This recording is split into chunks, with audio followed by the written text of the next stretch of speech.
হুঁশিয়ার করে দিতে চাই, বেশি বাড়াবাড়ি করলে অতীতের সরকারের মতো আপনাকেও বিদায় নিতে হবে। ইউনূস সাহেব, আপনি আপনার স্বার্থে পুলিশকে আমার আদিবাসী ভাই বোন সহ যুবক তরুণদের উপর হামলা চালিয়েছেন। যারা এই সন্ত্রাসী কর্মকাণ্ডে অংশগ্রহণ করেছেন তাদের সকলকে গ্রেপ্তার করতে হবে। চিন্ময়কে আপনি অকারণে তার বিরুদ্ধে রাষ্ট্রদ্রোহ মামলা দিয়ে তাকে আপনি গ্রেপ্তার করে রেখেছেন। এইখানে বৈষম্য চলছে। ইউনূস সাহেব, আপনি দুঃখ প্রকাশ করেছেন। জাতীয় পতাকার অবমাননা এই সব ব্যক্তি মাস্তান্না করেছে, তাদের বিরুদ্ধে রাষ্ট্রদ্রোহ মামলা করতে হবে। বাড়াবাড়ি করে জনগণের বিরুদ্ধে দাঁড়িয়ে জনস্বার্থের বিরুদ্ধে দাঁড়ালে কেউ আপনাকে রেহাই দেবে না। বাংলাদেশ একটি গণতান্ত্রিক মানবিক রাষ্ট্র হবে। আগুন নিয়ে খেলবেন না।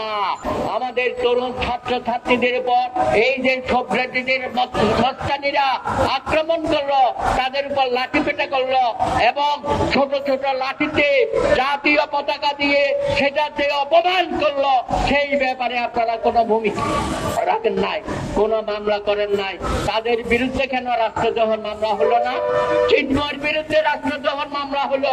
চিন্ময় কোনো পতাকা বহন করে নাই, চিন্ময় কোনো পতাকা তুলে নাই। যারা তুলেছিল সেটা বাংলাদেশের পতাকা না, অথচ আপনি বললেন চিন্ময় পতাকা অবমাননা করেছে, এই জন্য রাষ্ট্রদ্রোহ। সম্পূর্ণ মিথ্যা, সম্পূর্ণ ভুয়া। চিন্ময়কে আপনি অকারণে তার বিরুদ্ধে রাষ্ট্রদ্রোহ মামলা দিয়ে তাকে আপনি গ্রেপ্তার করে রেখেছেন। আর যারা খোদ রাজধানীতে লাঠিতে জাতীয় পতাকা দিয়ে সেটার উপর দিয়ে আমাদের তরুণ ছাত্রছাত্রীদের উপর হামলা করলো, রক্তাক্ত করলো, তাদের বিরুদ্ধে আপনি রাষ্ট্রদ্রোহ মামলা করেন নাই। সুতরাং এখানে বৈষম্য চলছে। আপনারা এই সমস্ত সন্ত্রাসীকে লেলিয়ে দিয়েছেন আমাদের তরুণ ভাইদেরকে রক্তাক্ত করার জন্য। এইটা আমরা মানতে পারি না। ইউনূস সাহেব, আপনি দুঃখ প্রকাশ করেছেন। আপনি বলেছেন এই ব্যাপারে আপনি আইনগত ব্যবস্থা নেবেন। আপনি দুইজনকে গ্রেপ্তার করেছেন, এই জন্য আমরা ধন্যবাদ জানাই।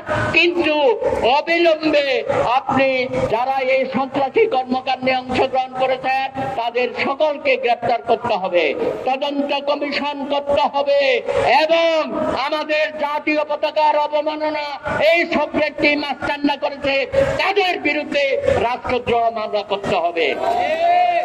এরপরে দেখেন, গতকাল আমাদের তরুণ ছাত্ররা, আমাদের যুবকরা আবার যখন মিছিল করে এই প্রেস ক্লাবের এখানে আসলো, তার উপর পুলিশ আপনি কামাদানে গ্যাস দিয়েছেন, জল কামান দাগিয়েছেন, লাঠি পেটে করেছেন।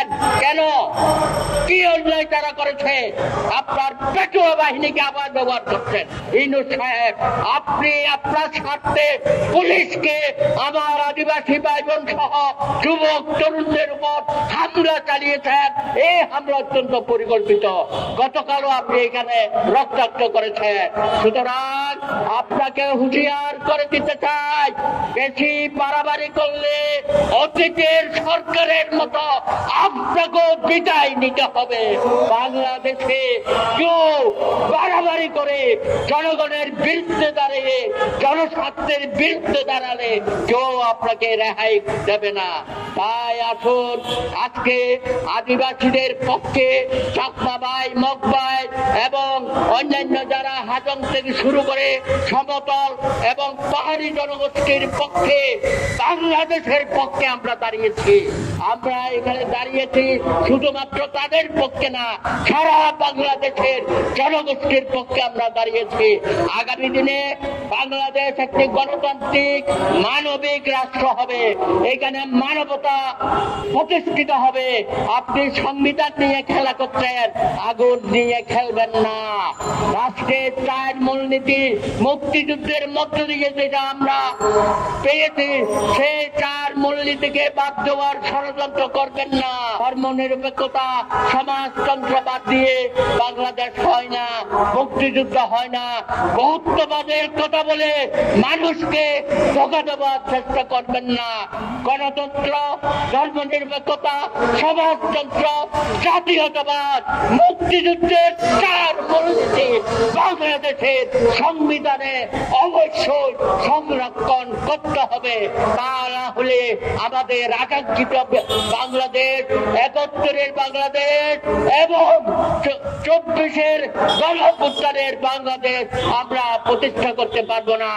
আদিবাসী ভাই বোনদের যে দাবি দাবা অবিলম্বে মেনে নেন, পার্বত্য শান্তি চুক্তি অবিলম্বে বাস্তবায়িত করেন, কার্যকর করেন, তাদের বিরুদ্ধে কোন রকম ব্যবস্থা আপনি নেবেন না। আমার সেখানকার মা বোন, তরুণ তরুণী, যুব সমাজের বিরুদ্ধে তাদেরকে হত্যাকাণ্ডে স্বীকার করবেন না। আবার সেনাবাহিনী যারা সেখানে আছেন শান্তি রক্ষায়, তারও শুনে অশান্তি সৃষ্টি করেন। অনতি বিলম্বে পার্বত্য চট্টগ্রাম থেকে সেনাবাহিনী আপনি প্রত্যাহার করেন। এই সেনাবাহিনী দিয়ে বাংলাদেশে এই পার্বত্য অঞ্চলে অশান্তি করেছেন, হাজার হাজার যুবককে হত্যা করেছে, মা বোনের ইজ্জত নষ্ট করেছেন।